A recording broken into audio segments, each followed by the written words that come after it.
Seaman walang baka ito tips para sa'yo. Guys, ito palang topic ko ngayon is inspirational message sa mga nagbabalak maging seaman or mga nag-a-apply dyan sa atin. But before that, kasi may promote akong product din, yung butcheron, chicharon yun. Sarap yun. Tapos, while naglakad-lakad ka sa Manila, pwede mong kakain ka nun. Tapos, or nagre-relax ka sa bahay. So, yan. Ipakita ko sa inyo yung product.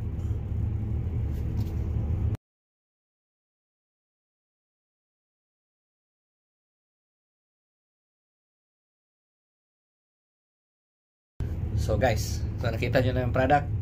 So click nyo lang yung makita kayong yellow basket dyan sa baba.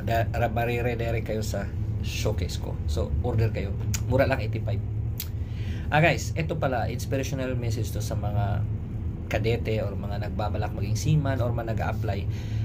Huwag kayong mag-alala, hindi kayo nag-iisa. Alam ko mahirap, lalo na pag walang backer. Mahirap talaga. Sa guard pa lang hinaharang ka. Ako mismo nangyari sa akin yan. Example, around 2010 ata yun, nag-exam pa ako, nag-try din ako, nag-apply. Pumasok ko dyan sa Diamond Hotel. Meron dyan sa taas ata yun, Diamond Hotel, malapit sa Diamond Hotel, may building dyan kaharap, daming agency.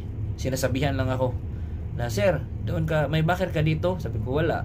Sir, may kakilala ka dito? Sabi ko, siyempre wala. Sabi ko, sir, ganito yon, merong exit dyan, baba ka, tapos sa isang floor sa baba may agency doon, try ka ulit.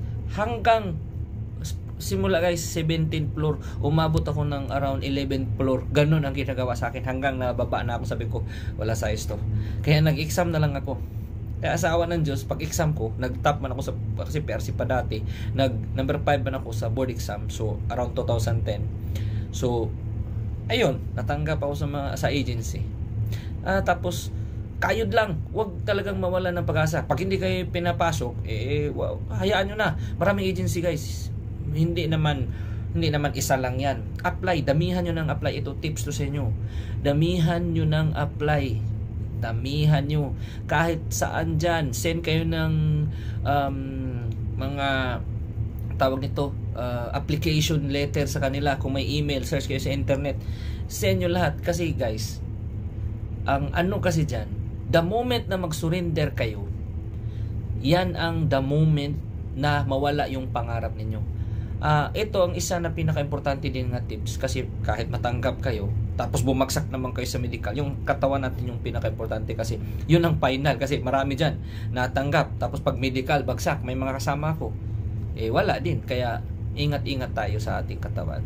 Anuhan natin yung, inbisan din natin yung katawan natin. Exercise tayo, wala namang problema kumain basta mag-exercise ka lang. So guys, yun ang isa sa pinakamagandang gawin. Applyan, damihan mo ng apply, huwag kang sumurrender, at magdasal sa Panginoon palagi, kasi sulit yun guys. Ako naranasan ko talaga yun. Hingin mo, bibigay yan. Pero huwag kang huminto. Hayaan mo yung mga tao na magsasabi dyan na, mahirap yan, wala ka ng pag-asa, muwi ka na lang sa probinsya. Hindi guys, kung wala ka ng budget, try mo mag-apply sa mga yung 7-Eleven, Jollibee, try mo. Tapos while nagtrabaho ka doon, apply ka din, apply. Pag may tumanggap sa'yo, tsaka ka hinto doon, di ba? Ganun lang yun. Kahit utility, meron dyan mga or makakilala kayo ng one day, makakilala kayo ng tao na mapapasok sa inyo. So guys, yun lang ang pinaka-tip ko talaga. Huwag sumurrender, applyan, damihan ng apply. Everyday, example, kung may budget ka naman, 5 to 10 agencies per day or company, apply ka. Marami dyan sa Calao, marami dyan sa apply. Di bali na kahit anong ranggo dyan, basta unang mo, abante ka. Huwag kang sumurrender, huwag kang ma-discourage sa mga tao na magsasabi sa'yo na wala na, mahirap na, so hindi ka na matanggap. So guys, yan lang ang tip ko sa inyo. Huwag sumurrender, apply lang ng apply, dasal sa Panginoon, meron din yan. Sige guys, thank you very much. Do not forget to follow my Facebook, YouTube, and TikTok. So guys, click nyo na lang yung yellow basket. 85 peso lang yan. Bili kayo. Pang ano lang yan. Snack ba? Sige, see you later. Alligator. Mag-appear pala yung Facebook, TikTok ko. At saka ano sa huli. Please. Thank you.